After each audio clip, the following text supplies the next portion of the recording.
Evet, günümüzde sağlıklı bir toplumsal yapının oluşması için aslında bu sağlıklı toplumsal yapı tamamen sağlıklı ailelerin varlığına bağlı bir durum.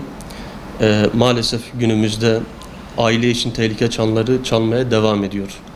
Hatta günümüzde değil, son 20 yılda çalmaya devam ediyor. Son 20 yılda kaba evlenme hızı %20 azalırken maalesef kaba boşanma hızı ise %47 oranında arttığını görüyoruz. Bunun da aslında bizim için iyi veriler olmadığını aklı başında olan herkes bilir bunu. Dolayısıyla bunun için adeta tüm kamuoyu bir seferberlik halinde olmalı. Aile yapısının korunması için bir seferberlik başlatılmalıdır. Tabii bundan dolayı almamız gereken önlemler elbette ki var ama bu işte en büyük sorumluluk tabii ki eşlere düşüyor, karı ve kocaya düşüyor.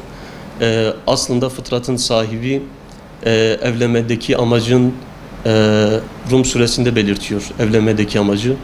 Rum suresinde Allah Celle Celaluhu kendilerinden huzura ereceğiniz eşler yaratıp diye devam eden ayette aslında evliliğin huzur bulma yeri olduğunu, orada bir nefes alacağımız yer olduğunu belirtiyor. Dolayısıyla aile, evlilik gibi kurumlar tartışmanın, çatışmanın olduğu ortamlar değil, tam aksine nefes aldığımız bir ortam oluşturarak aile yapımızı sağlıklı bir şekilde koruyabiliriz ve maalesef günümüzde bunların eksik olduğunu görüyoruz.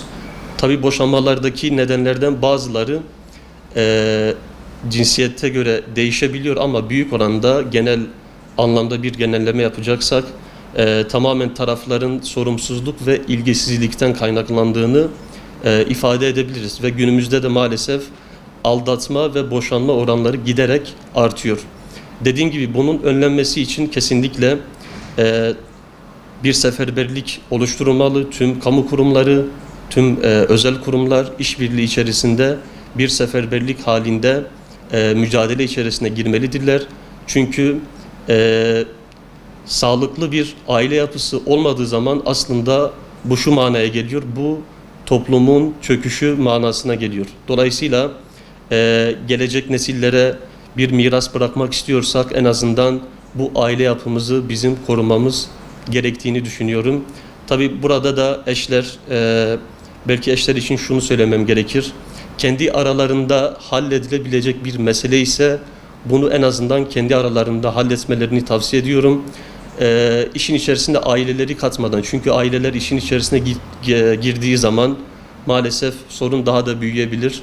Aralarında halledebileceklerse kendi aralarında halletsinler, çözemiyorlarsa ondan sonra ailelerine veya bir aile danışmanından veya bir uzmandan destek almaları gerektiğini ifade etmek isterim.